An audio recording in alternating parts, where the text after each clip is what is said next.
If you've been doing pelvic floor exercises, but some days your prolapse still feels worse, it might not be your exercises at all. There are everyday habits, things you're probably doing without thinking, that subtly increase pressure on the pelvic floor. In this video, I'm sharing 8 simple changes that will improve your symptoms at least 50%. And for me, changing these habits has made my prolapse nearly undetectable after months of discomfort. My name is June Melia. I've worked as a certified personal trainer for 25 years. I earned my master's degree in athletic training, and 2 years ago, I started feeling symptoms of prolapse. The good news is, I've been able to manage my symptoms using the methods I'm going to share with you now. First, let's talk about what the pelvic floor is. The pelvic floor is a group of muscles that sits at the lowest part of the torso. And one of its biggest jobs is to keep the pelvic organs, the bladder, uterus, vagina, among others, in place and supported. It's like a little hammock, so that you can maintain bladder and bowel control. And we can all agree that's super important. While the pelvic floor muscles are the lowest part, the diaphragm is the top. And the pelvic floor muscles and the diaphragm muscle work together. When they aren't working together during breathing, for whatever reason, you end up with dysfunction. You end up with pressure here in this little canister that can cause the pelvic floor organs to slide out of place and cause all that discomfort. The feeling of heaviness, of fullness, of pinching in your pelvis, low back pain, leaking urine when coughing, sneezing, laughing, or exercising. The good news is that it is possible to regain pelvic floor strength. And although the proper exercises are important, a big chunk of healing can be accomplished just by making small changes in everyday life.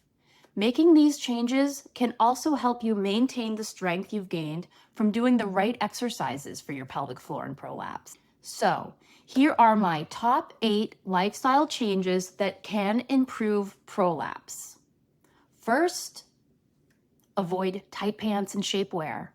These add pressure to that canister, which is the last thing you need.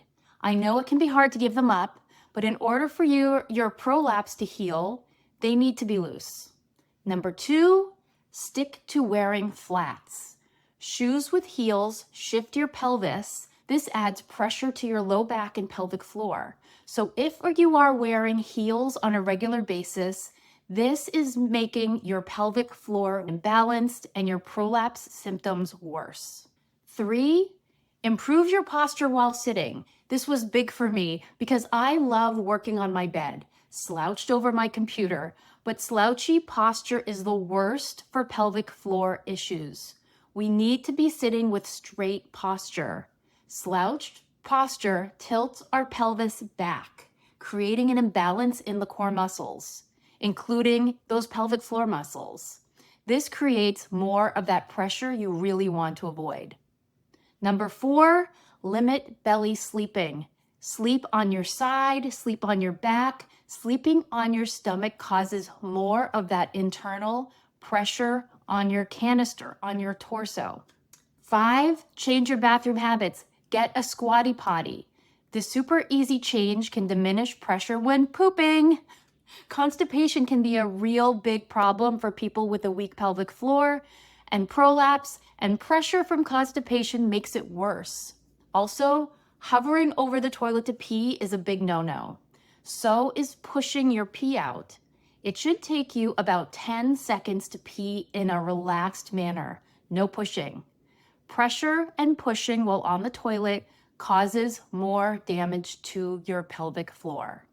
Number 6 is to breathe. The pelvic floor and the diaphragm, they work together, which means the pelvic floor plays a part in healthy breathing. Shallow, short, stressed out breathing causes pelvic floor dysfunction. Make sure you're breathing deep and relaxed during the day and that you're not holding your breath when you're stressed out. 7, move. Move every day, multiple times throughout the day if possible. Movement helps balance out tight and loose muscles and decreases inflammation. Especially if you have a desk job and a long commute, try and get your steps in each day. And number 8 is to relax. Feeling like your organs are literally going to fall out of your body is terrifying, but that is just what it feels like. It's not the reality. If you find yourself clenching, try to relax and breathe through it. Feeling your pelvic floor relax with each exhale. If there's one thing I want you to take away from this, it's this. Your pelvic floor, it's not failing you. It's responding to the pressure it's under. And the good news is, pressure is something you can change.